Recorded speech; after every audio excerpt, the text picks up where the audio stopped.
Avengers star Mark Ruffalo knew he had a brain tumor before the doctors. I said, listen, Doc, I know this is going to sound crazy. I had this dream that I had a brain tumor. I felt like I was going to die. Mark hid the brain tumor from his pregnant wife. We're newlyweds. I can't really support my family. It definitely tested every aspect of our relationship. Jennifer, of course, caught on very quickly. Jennifer Garner leaks why Mark almost quit the biggest role of his career. He hated the rehearsal process so much. My wife was about to deliver our first child. I wasn't a parent yet, so I didn't understand the enormity of that. I wasn't getting any better. Why didn't Mark get surgery immediately?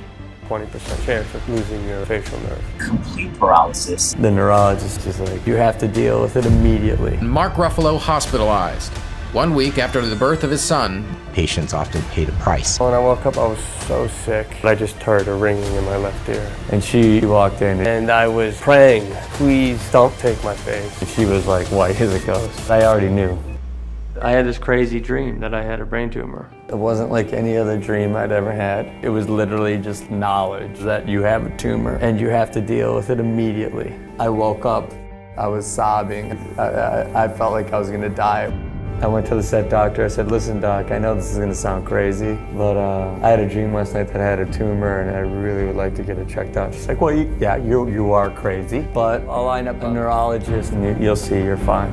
I did the CAT scan. The neurologist takes her out of the room and I can hear her in the room next door. I already knew. And she walked in and she was like white as a ghost. She's like, you have a mass behind your left ear the size of a golf ball.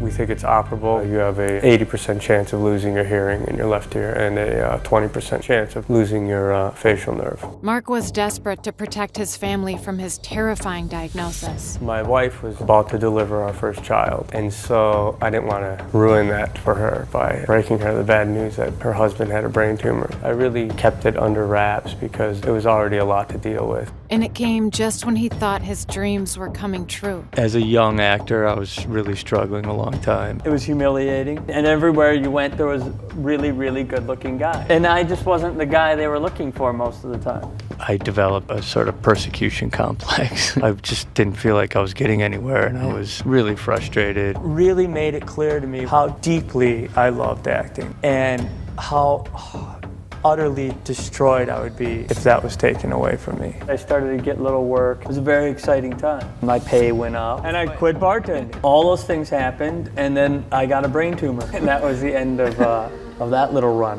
1 week after the birth of his son, Mark was rushed into surgery. Before I went into surgery, I was praying, please don't take my face and don't take my life, because without my face, I can't really support my family. But you could take my hearing. I just had this fear of dying on the operating table. Mark's nightmare had just begun. Well, when I woke up, I was so sick from the anesthesia. My heart had stopped briefly on the operating table, and I just heard a ringing in my left ear. I'd lost my hearing, and then the second day they came in, they were checking my face, and my face began to go paralyzed. So by the fourth day out from the surgery, I couldn't close my eye, and I couldn't move my face. It was confounding to my doctor. He really didn't know what was happening. They were basically like, well, after 6 months, you probably will never get that back.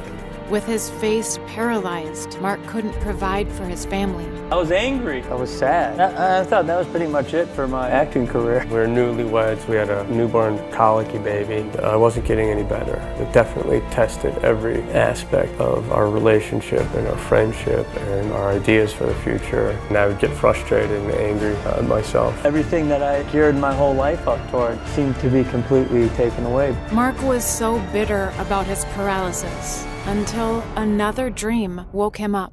I had a dream that when I punched out into the world, my fist went all the way around the world and came and smacked me in the back of the head, and started to not see myself as so much a victim. My emotional recovery also became understanding what I was made of as a man, and when you're faced with a difficulty like that, you draw upon parts of yourself that you didn't really understand it existed. Mark realized he had to do the work to turn his life around. So every day I'd get up in the morning and I'd try to make those muscles move, and I'd focus on them, and I'd spend an hour doing that every morning to no avail. I did every alternative thing that I could find to make me feel like I was in power. And he proved his doctors wrong. After acupuncture one day, me and my wife were in the car, and literally I was like, I'm looking in the little mirror, and I was like, baby, look, I can move my face.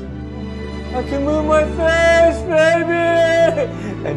And we both started burst out crying. It was the most amazing thing. And all I could do is literally go like this. Just lift this at the tiniest bit.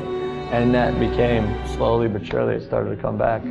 When my face slowly started to come back, I thought that marked a change for me. I had what I loved so much and had taken for granted, taken away from me. And so I had a real appreciation for it and I longed for it. I knew that I loved it and that's what I wanted to do. Jennifer Garner saw the love he had for acting and gave him a chance he never thought he'd have again. Mark is an out of control, unbelievably amazing actor. 5 years ago, if you had said, list 3 or 4 actors that you would love to work with, he would have been at the top of my list. I'll never forget the big thing, of course, in the dance sequence. He came in and he hated the rehearsal process so much. Jennifer, of course, caught on very quickly, and I was like the 4,000-pound gorilla trying to learn these moves.